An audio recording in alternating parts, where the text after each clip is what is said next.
Assalamualaikum warahmatullahi wabarakatuh.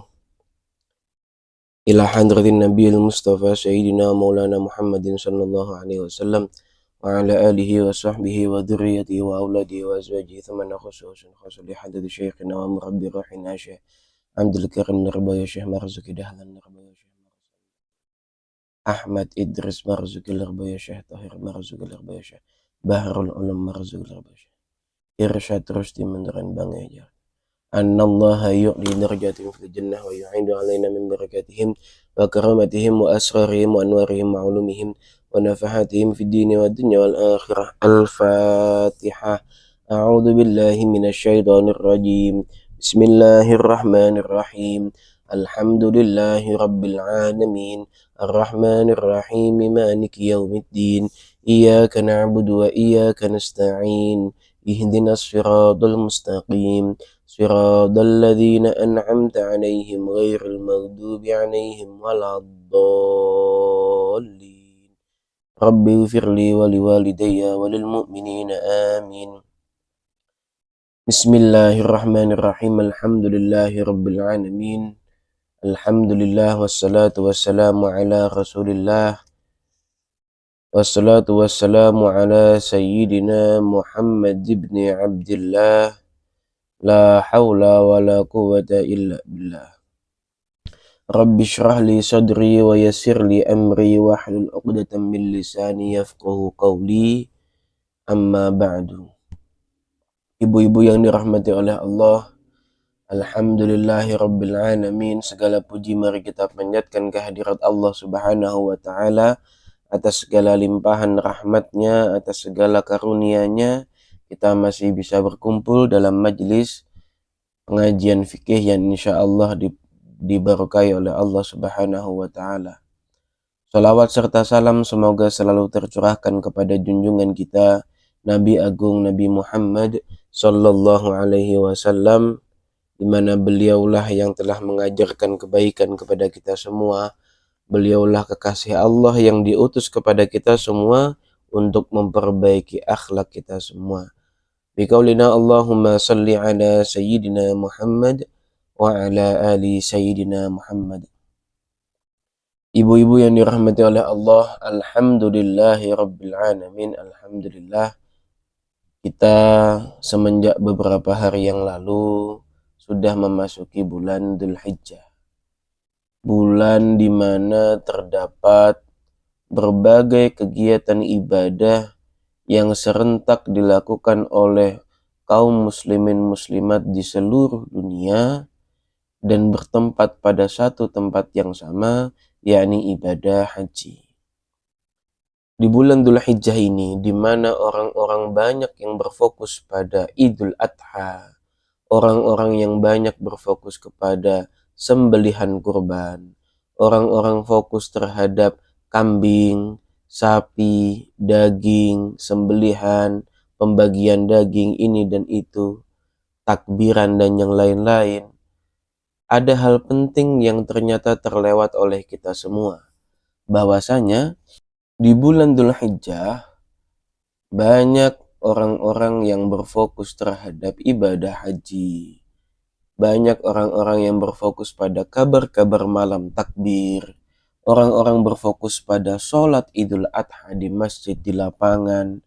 Orang-orang berfokus pada sembelihan kambing, sembelihan sapi, sembelihan kerbau, dan yang lain sebagainya. Namun ada yang terlewat dari kita ibu-ibu, bahwa Idul Adha atau bulan Dzulhijjah itu tidak semerta-merta hanya membahas tentang haji, hanya membahas tentang kurban, hanya membahas masalah sholat id. Akan tetapi mulai dari tanggal 1 bulan Dzulhijjah sampai tanggal 10 bulan Dzulhijjah, ternyata hari-hari itu adalah 10 hari terbaik dalam satu tahun. Dalam hadisnya Rasulullah sallallahu alaihi wasallam bersabda, "Ma min ayyamin a'dhami 'indallah wala ahabbu ilaihi al-amal fihinna min hadhil ayyamil 'ashar." Bahwasanya tidak ada hari-hari yang lebih agung, Ma min ayyamin a'zama indallah. Tidak ada hari-hari yang lebih agung di sisi Allah, dan tidak ada amalan atau tidak ada hari di mana Allah sangat suka ketika ada orang-orang yang beramal di hari tersebut dibandingkan 10 malam atau 10 hari di awal bulan Dzulhijjah. Kalau kita kemarin di bulan Ramadan, kita sering mendengar hadis yang mengatakan bahwasanya 10 hari terakhir di bulan Ramadan itu adalah hari-hari terbaik dalam satu tahun. Ya, itu benar. Akan tetapi dalam riwayat lain ulama mengatakan kalau yang nomor 1 itu 10 tanggal terakhir bulan Ramadan, yang kedua setelah itu adalah 10 hari di awal bulan Dzulhijjah. Atau ada ulama lain yang membahasakan 10 hari di awal bulan Dzulhijjah adalah hari-hari terbaik dalam satu tahun jika tidak ada 10 hari bulan Ramadan atau 10 hari di akhir bulan Ramadan. Maka ibaratnya urutan ibu-ibu, yang nomor 1 itu adalah 10 malam di malam terakhir bulan Ramadan, sedangkan yang nomor 2 itu adalah 10 hari di awal bulan Dzulhijjah. Nah, karena malam-malam ini atau hari-hari ini adalah hari-hari yang istimewa, dari tanggal 1 Dzulhijjah sampai tanggal 10 Dzulhijjah, maka sayogianya bagi kita sejak tanggal 1 bulan Dzulhijjah sudah menyibukkan diri kita dengan berbagai amal kesalehan, dengan berbagai kebaikan, dengan berbagai amal ibadah. Maka Rasulullah menganjurkan kepada kita di waktu bulan Dzulhijjah tanggal 1 sampai tanggal 10 Dzulhijjah, kita disunahkan untuk memperbanyak takbir Allahu Akbar, memperbanyak tahmid Alhamdulillah, memperbanyak tahlil la ilaha illallah. Kita diperintahkan untuk banyak-banyak berzikir, banyak-banyak membaca hal tersebut. Dan juga kita disunahkan untuk berpuasa. Berpuasa yang umum adalah puasa Arafah dan puasa Tarwiyah di tanggal 8 dan tanggal 9 Dzulhijjah. Namun yang disunahkan lagi adalah, atau yang lebih afdol lagi adalah berpuasa mulai dari tanggal 1 bulan Dzulhijjah sampai tanggal 9 bulan Dzulhijjah. Maka karena 10 hari ini adalah 10 hari yang terbaik, adalah merupakan 10 hari yang dikabulkan oleh Allah hajat-hajat bagi hamba-hamba yang mau memintanya, maka sayukianya kita di 10 hari awal bulan Dzulhijjah ini tidak menghilangkan kesempatan kita untuk beribadah dan berdoa. Doanya diperbanyak, zikirnya diperbanyak, sholawatnya diperbanyak, ngajinya diperbanyak. Maka insya Allah di 10 awal bulan Dzulhijjah ini adalah waktu-waktu yang mustajabah, adalah waktu-waktu yang dimana Allah mengabulkan doa hamba-hambanya yang mau meminta kepadanya. Lah ibu-ibu yang dirahmati oleh Allah, tentunya dalam pembahasan kita kali ini kita tidak akan jauh-jauh dari permasalahan pembahasan bulan Dzulhijjah dan juga ibadah kurban. Saya dapat kabar dari Mama Kiki bahwasanya alhamdulillahirrabbilalamin di majelis kita nanti insya Allah atas izin Allah, atas berkah dari Allah, insya Allah di majelis kita akan menampung penyembelihan kurban dari jamaah. Ada beberapa yang sudah terkumpul, alhamdulillah kita syukuri, kita doakan mudah-mudahan kurban yang diberikan oleh para jamaah mudah-mudahan diterima amal baiknya di sisi Allah Subhanahu wa Ta'ala. Mudah-mudahan sodakohnya benar-benar menjadi kurban yang diterima, kurban yang disambut oleh Allah Subhanahu wa Ta'ala. Ibu-ibu yang dirahmati oleh Allah, kurban itu sangat bermanfaat bagi orang yang berkurban. Jadi kurban itu memiliki manfaat paling tidak niku dua, ibu. Pertama, kembali kepada orang yang berkurban. Kedua, kembali kepada masyarakat miskin atau masyarakat umum yang mendapatkan jatah daging kurban.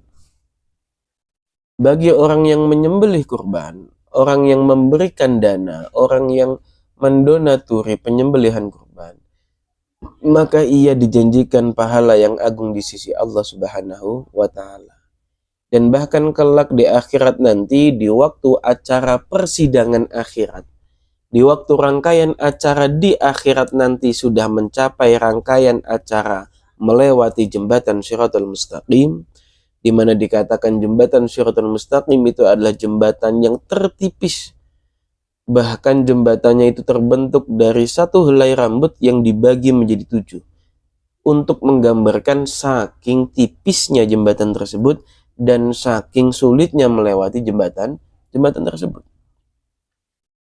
Maka Allah janjikan bagi orang-orang yang mau berkurban, orang-orang yang mau berkurban ini nanti ketika melewati jembatan Shiratal Mustaqim akan melewati dengan hewan-hewan yang ia kurbankan selama ini. Hewan-hewan yang dia kurbankan selama ini.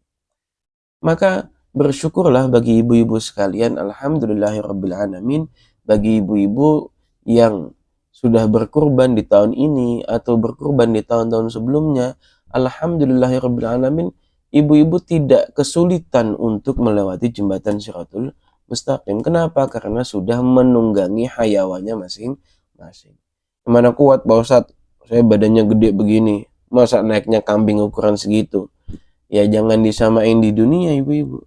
Paling tidak bahasa Allah katakan kambing-kambing itu, kurban-kurban itu akan menjadi kendaraan kita ketika melewati jembatan Shiratal Mustaqim. Ya bukan berarti kita naik kemudian kalau kambingnya kagak mau nurut, gak mau jalan, ya enggak. Jangan disamakan seperti di dunia.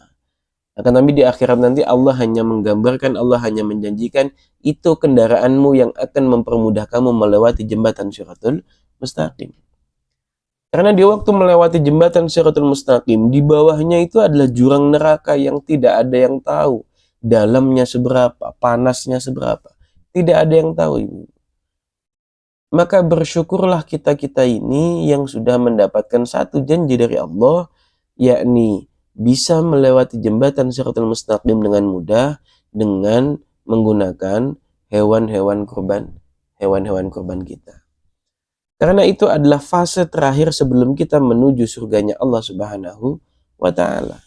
Ketika dihisab selesai, ketika di rangkaian acara di hari akhir nanti sudah selesai, di akhirat nanti sudah selesai semuanya, tinggal terakhir ingin menuju surganya Allah, harus melewati jembatan Shiratal Mustaqim. Orang-orang macam-macam ibu-ibu, ada orang-orang yang saking amal solehnya terlalu banyak, saking dicintainya oleh Allah Subhanahu wa Ta'ala, akhirnya ketika melewati jembatan Shiratal Mustaqim seperti kilat selarat, tidak ada bayangannya sama sekali, saking solehnya orang ini. Ada pula yang melewati jembatan Shiratal Mustaqim dengan cara berlari, ada yang dengan cara berjalan, ada yang dengan membungkuk, ada yang dengan berangkang, ada yang macam-macam ibu-ibu, tergantung amal ibadah yang ia kerjakan selama di dunia. Namun yang Allah janjikan, Allah menjanjikan tiap hewan kurban yang kita kurbankan itu menjadi kendaraan kita. Itu menjadi kendaraan kita. Kita nggak lari, kita nggak jalan, kita nggak ngesot, kita nggak bergelantungan di jembatan Shiratal Mustaqim, tapi kita bisa mengendarai hewan kurban yang kita kurbankan. Alhamdulillahirrabbilalamin. Faidah yang selanjutnya adalah ibu-ibu, kita orang-orang yang berkurban, ibu-ibu sekalian yang melaksanakan kurban, maka ibu-ibu sekalian telah mau menurunkan ego dari ibu-ibu sekalian. Sudah mau menurunkan kesombongan dari kita semuanya. Sudah mau menyisihkan sebagian harta ibu-ibu sekalian untuk diberikan kepada fakir miskin berupa daging kurban. Daging kurban itu bukan permasalahan punya uang berapa. Kurban itu bukan permasalahan kita penghasilannya berapa. Kurban itu bukan masalah pekerjaan kita apa. Kurban itu bukan masalah apakah kita sedang punya uang atau tidak. Akan tapi kurban itu adalah rizki dari Allah. Dan rizki dari Allah itu bukan hanya berupa uang. Rizki dari Allah itu berupa kelapangan dada untuk menyisihkan sebagian harta kita yang nanti akan disembelih dan ditasarufkan, dialokasikan kepada fakir miskin. Sama seperti di waktu dulu, awal mula adanya disyariatkan kurban adalah dari zaman Nabi Ibrahim, di mana Nabi Ibrahim diperintahkan oleh Allah untuk menyembelih putranya, yakni Nabi Ismail. Perintah itu bukan berarti Allah menyuruh manusia untuk menyembelih anaknya, bukan. Tapi itu adalah ikhtibar. Tapi itu adalah ujian. Ujian dari Allah Subhanahu wa Ta'ala kepada Nabi Ibrahim. Apakah Nabi Ibrahim itu mau mengalahkan apapun yang ada di dunia ini, bahkan yang paling dicintainya yakni putranya, yakni Nabi Ismail, untuk diserahkan kepada Allah Subhanahu wa Ta'ala. Maka Allah perintahkan kepada Nabi Ibrahim untuk menyembelih anaknya Nabi Ismail. Namun karena Nabi Ibrahim itu sudah pasrah kepada Allah dan ikhlas menerimanya meskipun sulit dan susah dalam hatinya, akan tapi Nabi Ibrahim ikhlas. Nabi Ibrahim menyembelih anaknya diniati untuk menyembelih ego yang ada dalam pikirannya, menyembelih berbagai pikiran-pikiran yang tidak baik yang ada dalam hatinya. Maka Nabi Ibrahim rela untuk menyembelih Nabi Ismail. Maka ketika Allah mengetahui hal tersebut, Allah tahu bahwa Nabi Ibrahim adalah orang yang ikhlas. Nabi Ibrahim telah mau dan rela mengorbankan anaknya demi Allah Subhanahu wa Ta'ala. Maka di saat menyembelih, Allah gantikan Nabi Ismail itu dengan satu domba yang besar. Maka kita yang berkurban, ibu-ibu, sama. Kita yang berkurban sejatinya bukan menyembelih daging kita. Kita bukan menyembelih sapi dan kambing kita. Kita bukan menyembelih kerbau-kerbau kita, akan tapi kita menyembelih kesombongan kita. Kita menyembelih sifat ananiyah kita. Kita menyembelih sifat egoisme dalam diri kita. Kita niatkan seperti itu. Sehingga dalam kurban yang kita lakukan benar-benar murni karena Allah Subhanahu wa Ta'ala. Bukan karena uang kita berlebih, karena banyak orang yang berlebih tapi tidak berkurban. Bukan karena kita memiliki penghasilan yang banyak, karena banyak yang berpenghasilan banyak tapi tidak berkurban. Maka sejatinya kita semua mau untuk berkurban, ini adalah rizki dari Allah Subhanahu wa Ta'ala. Merupakan fadl, keutamaan yang Allah turunkan kepada kita dan wajib kita syukuri. Alhamdulillahi rabbil alamin. Yang kedua, ibu-ibu, manfaatnya itu adalah yang kembali kepada orang-orang sekitar, masyarakat sekitar yang jarang mengkonsumsi daging, yang mungkin karena daging di Indonesia itu harganya memang lumayan mahal, ibu-ibu ya.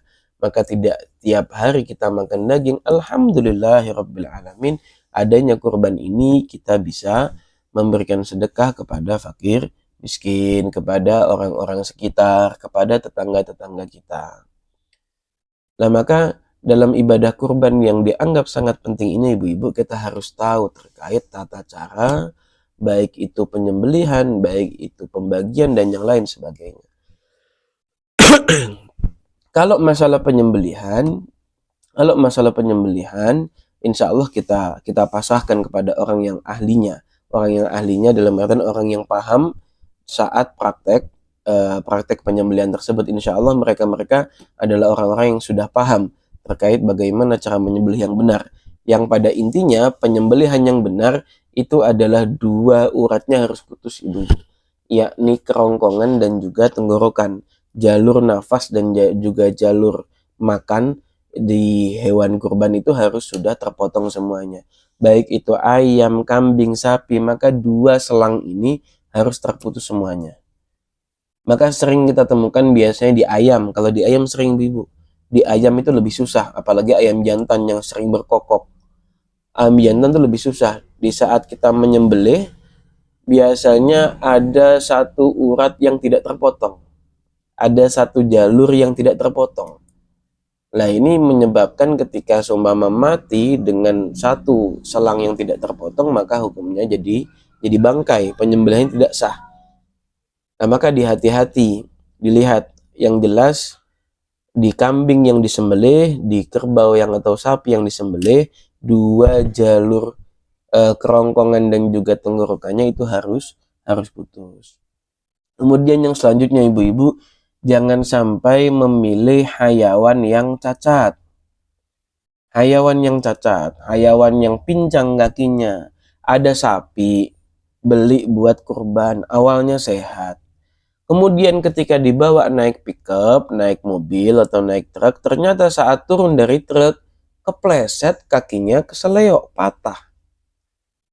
Maka kaki yang patah ini sudah tidak sah untuk dijadikan hewan kurban. Karena disyaratkan hewan kurban yang dikurbankan itu adalah hewan yang sempurna, dalam artian tidak memiliki kecacatan tertentu. Baik itu buta matanya, pincang kakinya, baik itu mulutnya tidak bisa membuka atau bagaimana, itu cacat-cacat yang bisa mempengaruhi keabsahan kurban.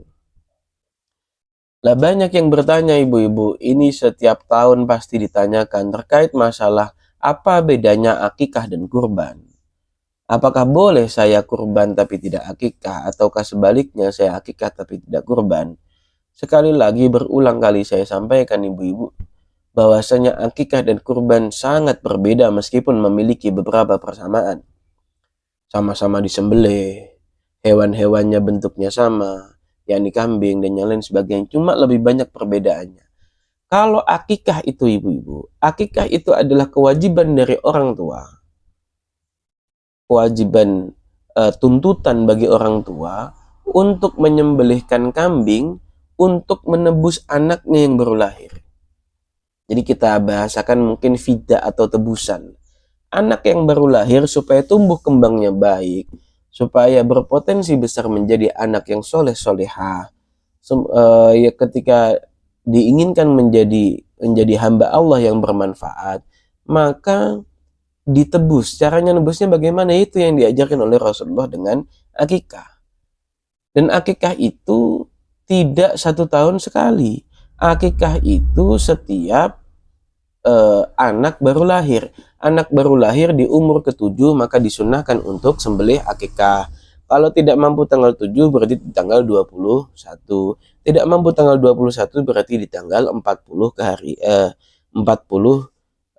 dari kelahiran si anak. Kalau tidak mampu juga ditunggu sampai balik. Tapi kalau kurban berbeda ibu-ibu. Kurban itu bukan untuk menebus anak. Akan tapi kurban itu untuk menebus diri kita sendiri. Maka kurban itu disunnahkan 1 tahun sekali. Bukan seumur hidup 1 kali layaknya akikah. Kalau kurban itu disunnahkan setiap tahun sekali. Tahun kemarin ibu-ibu sudah kurban, tahun ini dapat kesunahan lagi melaksanakan kurban. Maka tidak dibatasi waktu. Hanya dalam penyembelihan dan pendistribusiannya itu memang ada waktunya. Akan tetapi terkait masalah bolehnya atau disyariatkannya menyembelih kurban, sunnahnya menyembelih kurban, setiap tahun selalu ada. Setiap tahun selalu ada, tidak ada batasnya. Ya maka perlu paham, ini bukan berarti boleh nggak akikah dulu tanpa kurban, atau bolehkah kurban dulu tanpa akikah. Bukan masalah boleh atau tidak, akan tapi masalah manajemen keuangan kita. Seumpama kita baru memiliki uang yang cukup untuk membeli kambing 2 atau kambing 1, kita kemudian bingung ini mau buat akikah atau mau buat kurban, semisal lahirnya tanggal 3 Dzulhijjah, maka pas kan tanggal 7 harinya itu tanggal 10 Dzulhijjah, pas. Ini saya akikah anak saya dulu atau kurban?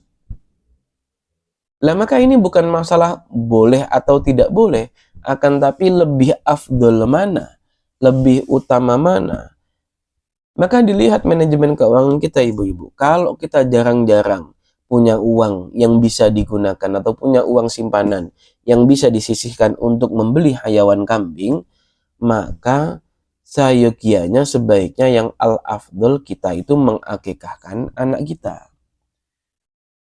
Kalau kurban tuh kan bisa kapan-kapan lagi. Nanti kalau punya uang lagi. Tapi kalau akikah, waktunya kan dibatasi. Akikah itu kalau nggak tanggal 7, tanggal 21, atau tanggal ke-40 dari kelahiran si anak. Tanggal 40 tidak mampu, maka ditunggu sampai balik. Di saat balik orang tuanya tidak mampu, maka orang tua sudah gugur dari kesunahan akikah. Akhirnya kesunahan ini berpindah kepada anaknya. Nah, maka karena waktu-waktu yang terbatas atau waktu-waktu yang ditentukan oleh syariat, kalau kurban itu bisa bebas tahun kapan saja, maka di waktu harus memilih seperti itu, yang lebih afdal memilih akikah. Kalau milih kurban gimana Pak Ustadz? Dosa apa enggak? Ya enggak dosa. Karena ini sifatnya kesunahan. Kurban ya sunnah, akikah ya sunnah. Maka tidak perlu dipertentangkan ibu-ibu sekalian. Tidak perlu dipertentangkan. Jadi antaranya akikah dengan kurban itu tidak bertabrakan, tidak berbenturan. Hanya ada perbedaan dalam teknis pelaksanaannya. Ya seperti tadi. Dan juga dalam pembagiannya kurban itu harus dibagikan semuanya kecuali ada satu bagian yang diambil. Dalam artian begini, orang-orang yang berkurban itu boleh ibu-ibu bahkan disunahkan untuk memakan daging kurban hayawannya sendiri. Tapi jangan banyak-banyak. Menyembelih kambing 1, kemudian minta 20 kantong, ya habis. Cuma kurban 1 kambing tapi minta yang setengah badan buat keluarga kita, jangan. Meskipun boleh. Cuma yang disunnahkan itu adalah orang yang berkurban mengambil sedikit bagian. Bukan sedikit bagiannya, bukan kebanyakan bagian, bukan. Sedikit bagian dari daging yang disembelih untuk dimakan dia dan keluarganya. Itu sunnahnya. Tapi kalau sebagian besar diambil, tetangga cuma dikasih kepala sama ceker kambing, sama buntut kambing, sama usus kambing, maka itu justru bisa berpotensi haram. Kenapa? Karena menyebabkan orang lain berpikiran buruk terhadap kita, menyebabkan orang lain itu suudzon dan ghibah kepada kita. Dan justru itu tidak sesuai dengan tujuan awal dari kurban itu adalah sedekah kepada sesama umat Islam, kepada tetangga sekitar. Sodakoh kok justru malah sebagian besar diambil sendiri lah, ini kan kurang pas. Ya mungkin semisal saya itu Pak Ustadz, saya mau nyembelih, cuman saya punya saudara di jauh-jauh, ada yang di Jaksel, ada yang di Cibinong, ada yang di mana. Saya mau bagi-bagiin ke sana Pak Ustadz, boleh nggak? Boleh, nggak apa-apa.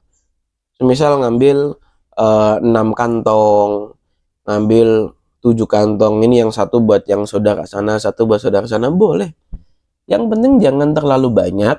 Kenapa? Karena kita juga memiliki tanggung jawab untuk bersedekah kepada orang-orang di sekitar kita. Yang lebih diutamakan itu adalah tetangga-tetangga sekitar kita. Kalau masih lebih, maka bolehlah kita kirim ke saudara-saudara kita. Kita ambil 7 kantong, kita kirimin ke keluarga-keluarga kita, boleh. Silahkan, tidak apa-apa ibu-ibu. Tidak apa-apa. Kemudian, kalau dalam akikah tidak boleh dimakan ibu-ibu. Tidak boleh dimakan sendiri, harus dimakan oleh orang lain. Tapi kalau kurban berbeda. Kemudian perbedaannya lagi, kalau daging kurban itu harus diberikan dalam keadaan mentah ibu-ibu. Tidak boleh matang. Kebalikannya dengan akikah, kalau akikah itu diberikan dalam keadaan matang. Makanya biasanya kita kalau akikahan, setelah nyembelih kambing, maka kita rame-rame ngundang orang, ngundang masyarakat, ngundang tetangga buat ngakikahin anak kita, ngadain acara akikahan. Kemudian makanannya disuguhkan di waktu itu, kemudian dibawakan berkat untuk pulang, dibawa ke rumah. Tapi kalau kurban tidak.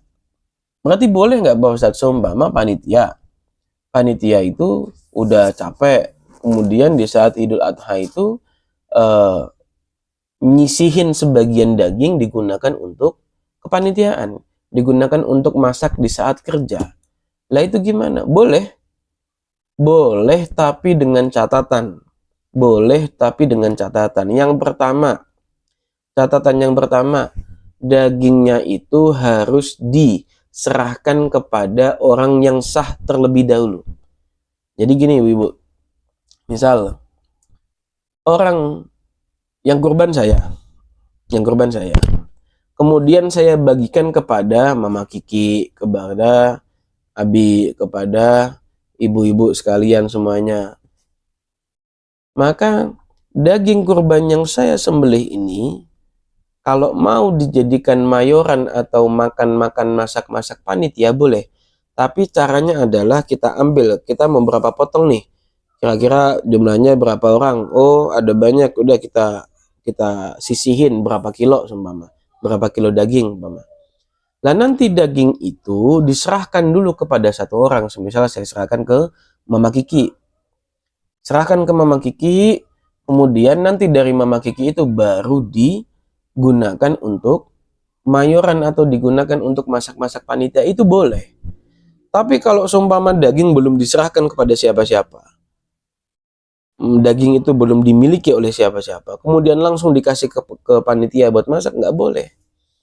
Nggak boleh ibu-ibu. Jadi harus diserahkan, harus dimiliki kepada satu orang terlebih dahulu, baru digunakan untuk masak bersama. Karena semua daging dari kurban tersebut, selain yang diambil oleh pribadi orang yang berkurban, semuanya harus disedekahkan.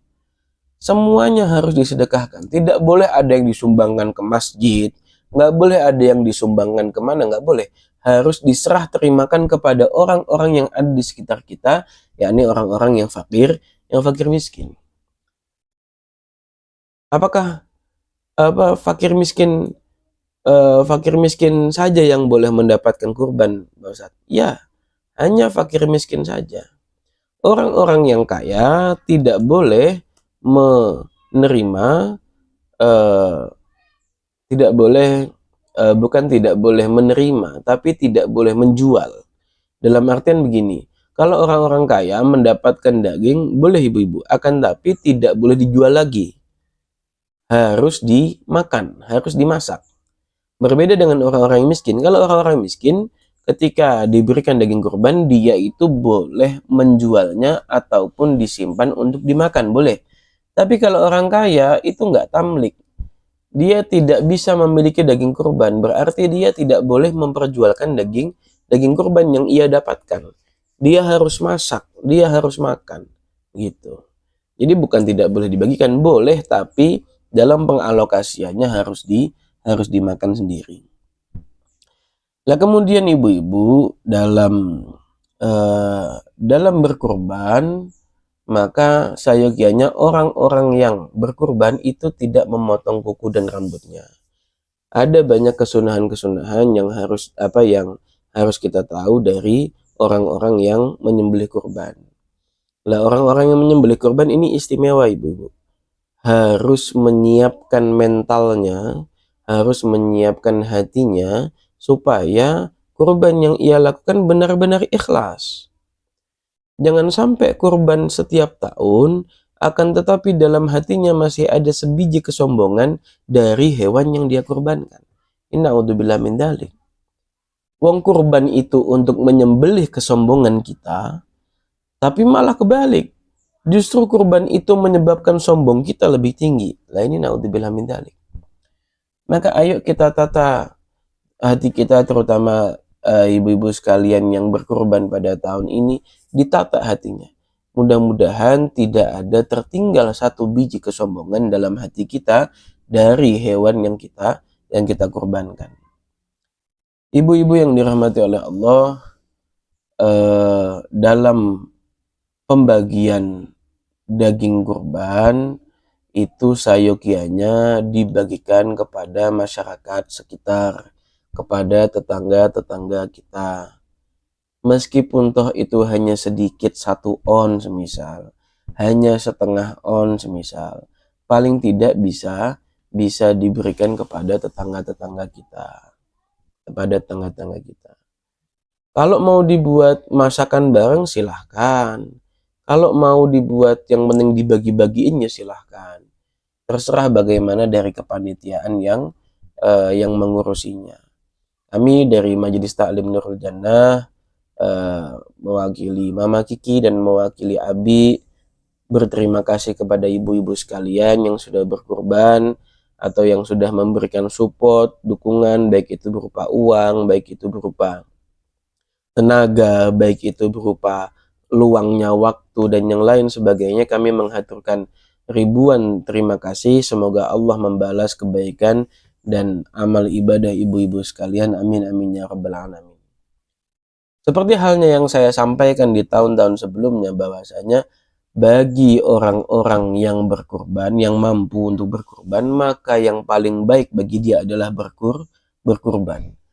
Tapi bagi yang tidak mampu untuk menyembelih kambing, maka yang lebih baik baginya bukan memaksakan untuk hutang kepada orang lain demi membeli hewan kurban, akan tapi yang lebih utama baginya itu adalah menyembelih apapun itu di bawah kambing dan di bawah sapi. Dalam artian menyembelih apapun itu hayawan yang lebih kecil daripada kambing ataupun sapi. Semisal menyembelih kelinci, semisal menyembelih ayam, menyembelih bebek dan yang lain sebagainya, kemudian digunakan untuk makan di saat Idul Adha. Di saat Idul Adha. Yang penting di saat Lebaran itu hati kita itu farah, hati kita itu gembira, senang ibu-ibu. Jangan sampai di waktu Idul Adha justru malah kita sumpek. Jangan sampai kita malah cemberut di waktu Lebaran. Idul Adha itu adalah hari kemenangan. Idul Adha itu adalah hari keberuntungan. Maka ayo kita song-song Idul Adha ini dengan berbagai hal-hal yang disenangi oleh Allah. Dengan berbagai hal-hal yang bisa menyebabkan kita mendapatkan keberuntungan. Berupa amal ibadah, berbaik hati kepada orang lain, memberikan kebahagiaan kepada orang lain dan yang lain sebagainya. Ayo sama-sama kita laksanakan. Demikian ibu-ibu yang dirahmati oleh Allah, mungkin cukup sekian kajian dari saya, mudah-mudahan bermanfaat. Bismillahirrahmanirrahim. Alhamdulillahirabbil alamin. Hamdan yuafi ni'amahu wa yukafi mazidah. Ya Rabbana lakal hamdu wa lakal syukru kama yanbaghi li jalali wajhikal karimi wa 'azimi sultanik. Allahumma shalli ala sayyidina Muhammadin tibbil qulubi wa dawaiha wa afiyatil abdani wa shifaiha wa nuril absari wa dhiyaiha wa ala alihi wa sahbihi wa sallim. Allahumma ighfir lana dhunubana wa liwalidayna warhamhuma kama rabbayana shighara. ربنا ظلمنا أنفسنا وإن لم تغفر لنا وترحمنا لنكونن من الخاسرين ربنا هب لنا من أزواجنا وذريتنا قرة أعين واجعلنا للمتقين إماما ربنا آتنا في الدنيا حسنة وفي الآخرة حسنة وقنا عذاب النار وصلى الله على سيدنا محمد النبي الأمي وعلى آله وصحبه وسلم والحمد لله رب العالمين. بسر الفاتحة. أعوذ بالله من الشيطان الرجيم. بسم الله الرحمن الرحيم. الحمد لله رب العالمين الرحمن الرحيم مالك يوم الدين إياك نعبد وإياك نستعين اهدنا الصراط المستقيم صراط الذين أنعمت عليهم غير المغضوب عليهم ولا الضالين آمين. Kurang lebihnya mohon maaf. Wal afu minkum. Assalamualaikum warahmatullahi wabarakatuh.